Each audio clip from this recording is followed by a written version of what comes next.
Selamat siang Bu Rini. Selamat siang Bu Yuli, ada yang bisa saya bantu? Ya, terima kasih. Saya mohon waktunya kepada Bu Rini. Saya akan menyampaikan rencana penyampaian penerapan disiplin positif. Nah, rencana ini mengapa saya sampaikan ke Bu Rini, karena untuk program CGP ini di modul 1.4 saya akan membuat aksi nyata. Aksi nyatanya itu nanti ada 3 model dari budaya positif.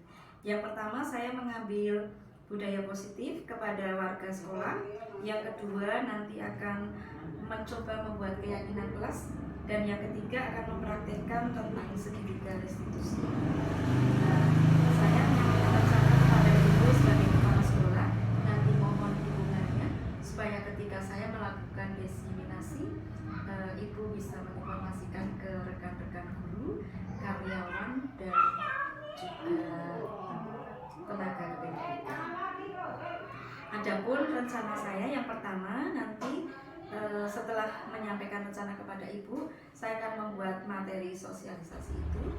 Terus untuk rencana pelaksanaannya, untuk yang budaya positif akan dilakukan pada hari Kamis, dan yang keyakinan kelas akan dilaksanakan hari Jumat, serta yang segitiga restitusi akan kami coba praktekkan di hari Sabtu. Mohon dukungan dan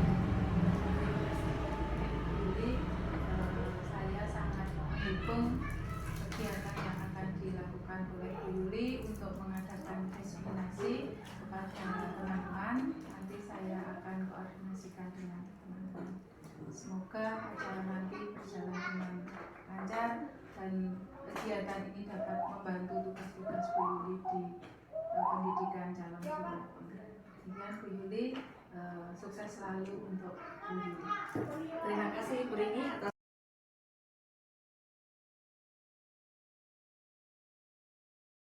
Waalaikumsalam warahmatullahi wabarakatuh. Yang saya hormati Ibu Kepala Sekolah SD Negeri 23, Bu Rini Rahayu, beserta teman-teman guru dan karyawan SD Negeri 23. Pada siang hari ini kita akan bersama-sama melakukan aksi nyata diseminasi budaya positif di SD Negeri 23 Kota Magelang oleh Ibu Kuat Yuliani sebagai CGP Angkatan 8. Sebelum memulai acara pada siang hari ini, mari kita bersama-sama berdoa menurut kepercayaan dan agama masing-masing. Berdoa dimulai.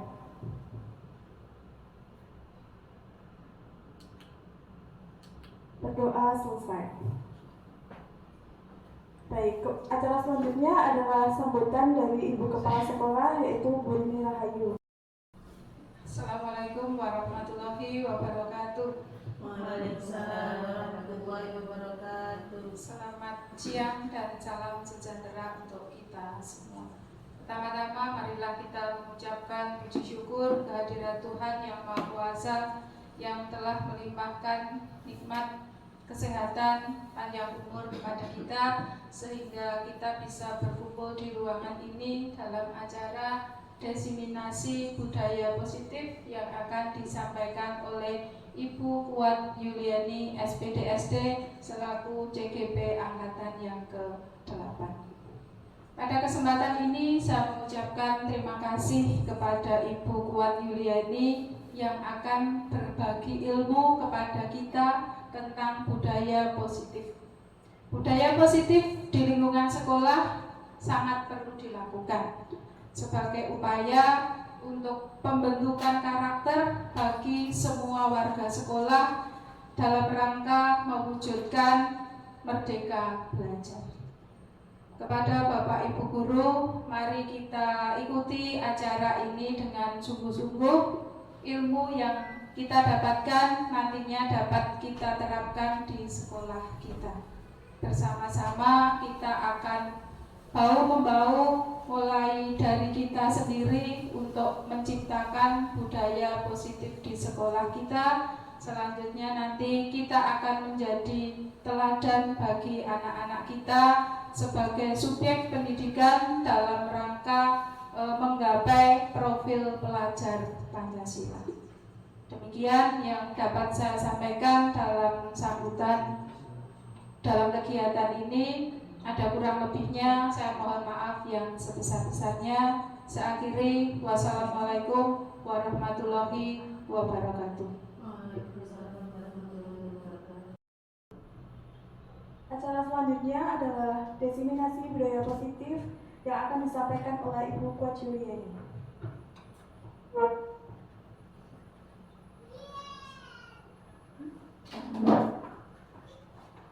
Terima kasih Bu Fiona yang sudah memberikan kesempatan kepada saya. Yang terhormat Ibu Rini Rahayu, Sarjana Pendidikan, Kepala Sekolah SD Negeri Tidar 3. Yang saya hormati rekan-rekan guru, karyawan dan karyawati SD Negeri Tidar 3. Selamat siang semuanya. Salam sejahtera buat semuanya. Terima kasih atas kesempatan yang diberikan kepada saya. Pada siang hari ini saya akan melakukan diseminasi budaya positif. Adapun diseminasi ini saya lakukan sebagai tugas modul 1.4 selama saya menjadi CGP. Teman-teman, siapa yang hari ini sudah makan? Saya belum. Belum ya? Makannya masih dibungkus ya? Ya, berarti kalau seandainya kita berolahraga dulu, bagaimana? Bisa ya? Bisa. Ya, yuk. Supaya hari ini kita mempunyai semangat dalam mengikuti kegiatan pada siang hari ini, kita mau ice breaking dulu yang akan dipimpin oleh Pak Wahyu.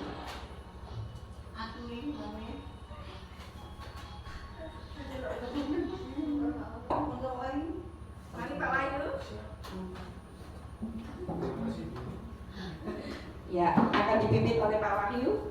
Pak Wahyu bisa paling depan dan teman-teman rekan-rekan guru bisa berdiri. Loh, kok sampai situ? Mari kawan-kawan kita ice breaking terlebih dahulu. Siap.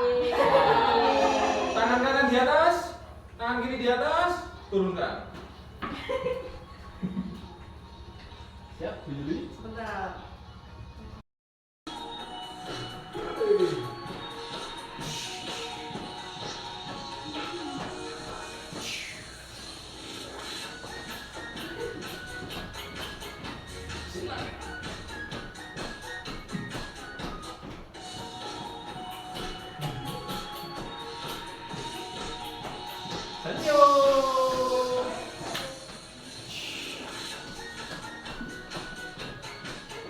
Silakan. Sekali lagi Pak Wahyu. Oke. Dua tangan.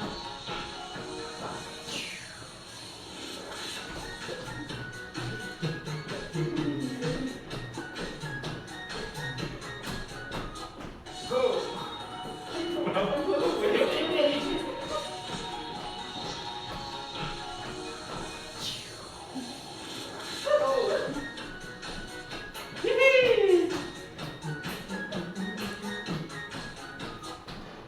Oke, tambah tangan dulu.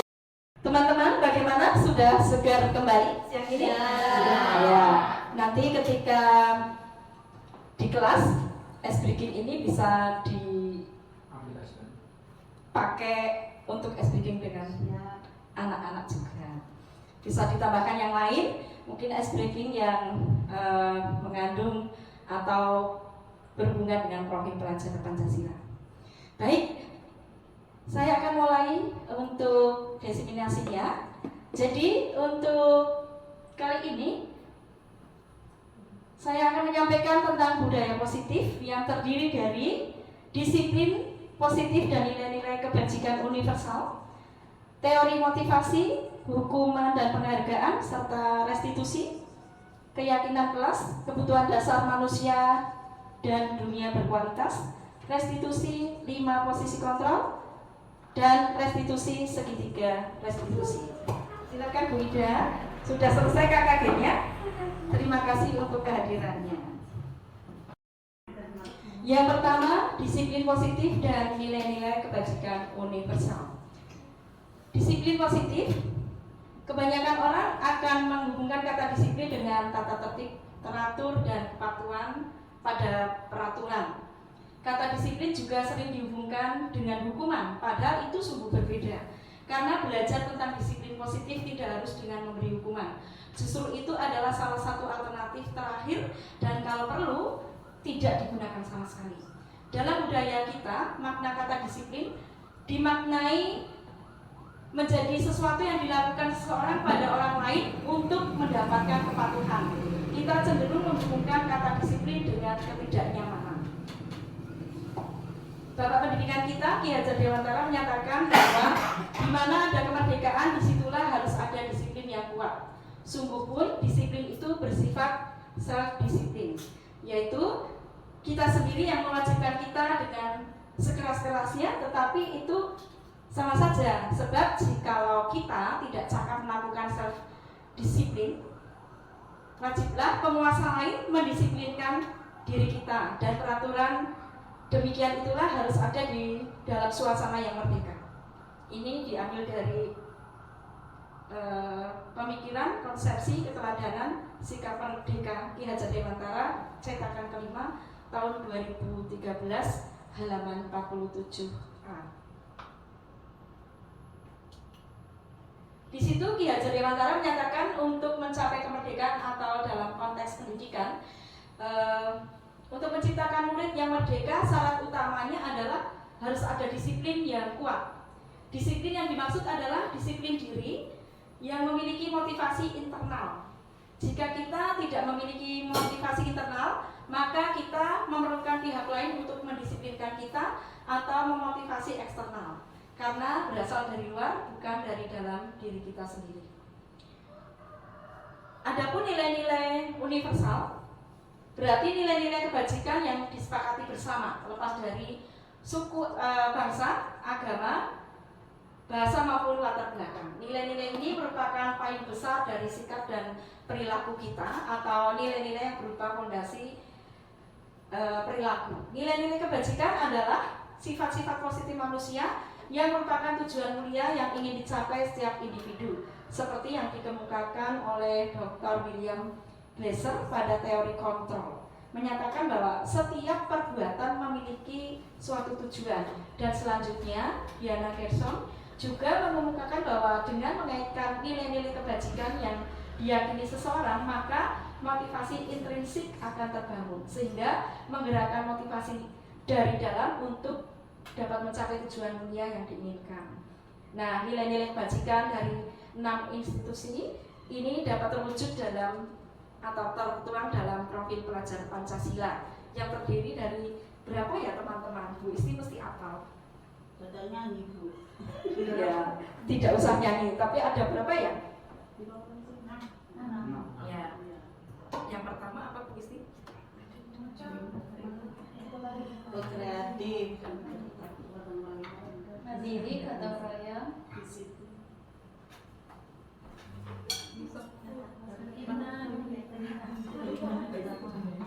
Bernalar kritis. Beriman, bertakwa kepada Tuhan Yang Maha Esa dan beragama. Ya, jadi ada 6 yang sudah kita terapkan bersama-sama. Walaupun kita sudah menerapkan, kadang-kadang lupa itu apa saja ya. Yang pertama adalah beriman, bertakwa kepada Tuhan Yang Maha Esa dan berakhlak mulia. Yang kedua mandiri. Yang ketiga bernalar kritis. Yang keempat berkebinekaan global. Yang kelima bergotong royong, dan yang keenam kreatif. Itu sudah kita lakukan di dalam kelas kita, di dalam kita membimbing anak-anak. Hanya kadang-kadang kita tidak terasa ya teman-teman, kalau itu sudah kita lakukan. Yang selanjutnya yaitu keyakinan kelas. Selama ini kita hanya mengenal peraturan kelas ataupun peraturan sekolah, tetapi sekarang kita akan bersama-sama mengenal tentang keyakinan kelas. Mungkin ini masih asing bagi teman-teman semua, tapi kita akan bersama-sama bagaimana melakukan keyakinan kelas itu. Nah, pertama pembentukan keyakinan kelas. Keyakinan kelas itu bersifat abstrak daripada peraturan dan lebih rinci serta konkret, berupa pernyataan-pernyataan universal. Pernyataan keyakinan kelas senantiasa dibuat dalam bentuk positif, tidak terlalu banyak, sehingga mudah diingat dan dipahami oleh semua warga kelas atau warga sekolah. Sesuatu yang dapat diterapkan di lingkungan tersebut. Jadi keyakinan kelas ini ya dibuat di lingkungan itu. Jadi kalau keyakinan kelas 6 tidak mungkin dipakai atau dapat dipakai di kelas 1. Semua warga kelas hendaknya ikut berkontribusi dalam pembuatan keyakinan kelas lewat kegiatan curah pendapat. Yang terakhir, bersedia meninjau kembali keyakinan kelas dari waktu ke waktu. Jadi keyakinan kelas itu bisa berubah, bisa setengah tahun, bisa 1 tahun, disesuaikan dengan kondisi lingkungan kelas atau sekolah itu. Prosedur pembentukan keyakinan kelas atau sekolah. Yang pertama, mempersiapkan warga sekolah atau murid-murid di sekolah atau kelas untuk bercurah pendapat tentang peraturan yang perlu disepakati di sekolah atau di kelas. Yang kedua, mencatat semua masukan-masukan para murid atau warga sekolah di papan tulis atau di kelas atau di kertas besar, di mana semua anggota kelas atau warga sekolah bisa melihat hasil curah pendapat. Yang ketiga, susunlah keyakinan kelas sesuai prosedur pembentukan keyakinan kelas atau sekolah, dan gantilah kalimat-kalimat dalam bentuk negatif menjadi positif. Contoh kalimat negatif, jangan berlari di kelas atau koridor, tetapi kalimat positifnya adalah berjalanlah di kelas atau koridor. Yang keempat, tinjau kembali daftar curah pendapat yang sudah dicatat. Anda mungkin akan mendapati bahwa pernyataan yang tertulis di sana masih banyak yang berupa peraturan-peraturan. Selanjutnya, ajak warga sekolah atau murid-murid untuk menemukan nilai kebajikan atau keyakinan yang dituju dari peraturan tersebut. Contoh, berjalan di kelas, dengarkan guru, datanglah tepat waktu. Itu merupakan kalimat-kalimat yang ada di dalam keyakinan kelas. Keyakinan inilah yang dimasukkan dalam daftar untuk disepakati. Kegiatan ini juga merupakan pendalaman pemahaman untuk peraturan keyakinan sekolah atau kelas. Selanjutnya, tinjau ulang keyakinan sekolah atau kelas secara bersama-sama. Seharusnya setelah beberapa peraturan telah disatukan menjadi beberapa keyakinan, maka jumlah butir pernyataan keyakinan akan berkurang. Kalau ada anak yang menuliskan dilarang nyontek, tidak boleh bertanya kepada teman, saat ulangan, atau misalnya tidak boleh bekerja sama, itu bisa dibuat dengan kalimat mengerjakan ulangan dengan jujur, contohnya seperti itu. Sebaiknya keyakinan sekolah atau kelas tidak terlalu banyak, bisa berkisar antara 3 sampai 7 prinsip atau keyakinan. Bila mana terlalu banyak, maka warga kelas akan sulit mengingatnya dan akibatnya sulit untuk dijalankan. Setelah keyakinan sekolah atau kelas selesai dibuat, maka semua warga kelas dipersilakan meninjau ulang dan menyetujuinya dengan menandatangani keyakinan sekolah atau kelas tersebut, termasuk guru dan semua warga murid. Keyakinan sekolah atau kelas selanjutnya bisa diletakkan di dinding kelas, di tempat yang mudah dilihat semua warga kelas. Ini contoh keyakinan kelas 6. 1. Selalu bersikap positif. Jadi tidak curiga kepada teman, ada yang ngambil barang, ada yang nanti punyaku hilang, atau minumku tertukar dan sebagainya. Yang kedua, senantiasa menjadi diri terbaik. Tidak usah negur temannya, tidak usah ngoyoi temannya, tetapi berusaha untuk berbuat baik dari diri sendiri. Percaya dan menghormati orang lain serta barang miliknya. Kalau barangku ditaruh sini, orang lain pasti tidak akan mengambilnya atau tidak akan mengganggunya.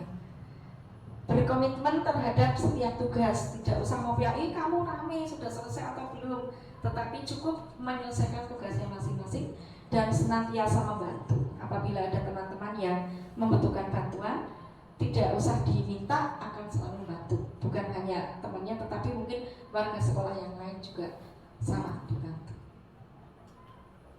Nah, salah satu kegiatan lain yang dapat dilakukan untuk memperdalam keyakinan kelas adalah mempelajari tanggung jawab setiap warga kelas. Keyakinan bertanggung jawab serta hak seseorang adalah sesuatu yang diungkapkan oleh Ki Hajar Dewantara tentang menumbuhkan murid yang merdeka. Dikatakan begini oleh Ki Hajar Dewantara pada buku kuning halaman 4. Beratlah kemerdekaan itu, bukan hanya tidak diperintah saja, akan tetapi harus juga dapat menegakkan dirinya dan mengatur kehidupannya dengan tertib. Dalam hal ini termasuklah juga mengatur tertibnya berhubungan dengan kemerdekaan orang lain. Yang selanjutnya yaitu segitiga restitusi.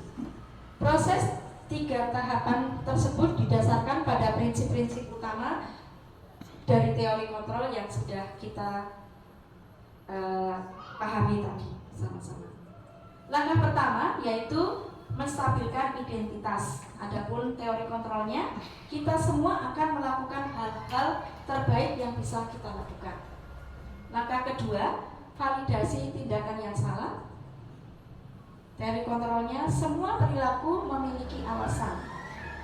Langkah ketiga, menanyakan keyakinan. Teori kontrolnya, kita semua memiliki motivasi internal, jadi yang berasal dari dalam diri kita. Nah, ini segitiga restitusi yang tadi saya katakan. Nah, segitiga restitusi ini namanya segitiga itu harus tiga-tiganya dilaksanakan. Yang pertama, menstabilkan identitas. Di sini kita dapat bersikap kepada murid-murid dengan mengarahkan atau memberi kata-kata atau memberi pengarahan bahwa apabila anak itu melanggar keyakinan kelas, kita dapat menstabilkan identitas dengan mengatakan kamu bukan satu-satunya yang pernah melakukan ini. Bisa dilanjutkan, saya juga pernah melakukan kesalahan. Terus setiap orang pasti pernah melakukan kesalahan. Terus untuk validasi tindakan yang salah, kalau ada anak yang keliru, kita tidak usah menunjukkan kesalahan mereka, tetapi arahkan anak-anak itu untuk mengetahui kekeliruannya di mana. Dengan cara bagaimana? Ya, menanyakan, kamu tentu punya alasan mengapa melakukan itu, mengapa kamu nyontek, mengapa kamu bertengkar, gitu. Tentunya punya alasan. Anak itu supaya mempunyai pendapat. Adakah cara yang lebih efektif untuk mendapatkan apa yang kamu butuhkan? Misalnya kamu nyontek. Nah, apakah ada cara efektif untuk mengerjakan soal-soal ulangan supaya tidak nyontek? Biar mereka menjawab sendiri. Dan yang terakhir, tentang menanyakan keyakinan. Apabila mereka sudah menyadari kekeliruannya itu, kita ajak untuk mengingat kembali keyakinan kelas yang sudah disepakati. Keyakinan kelas apa yang telah kita sepakati? Kamu ingin menjadi orang yang seperti apa? Gitu. Dan mereka dengan pendampingan kita akan menyelesaikan permasalahannya. Jadi bukan mendapatkan hukuman atau seperti yang tadi kita bahas bersama.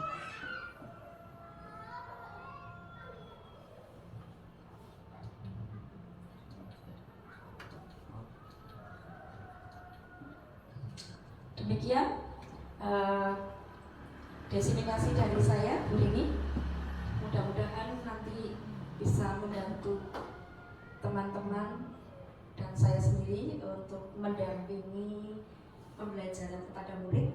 Tentunya pembelajaran dengan kurikulum merdeka, di mana kita kembali diingatkan bahwa pembelajaran adalah harus berpihak kepada murid. Dan kita diingatkan kembali bahwa murid itu berkembang sesuai dengan kodratnya dan juga sesuai kodrat alam. Terima kasih, mohon maaf apabila banyak kekurangan yang saya sampaikan.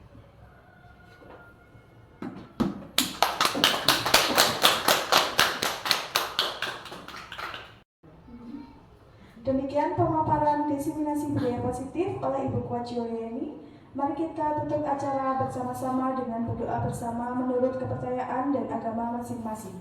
Berdoa mulai.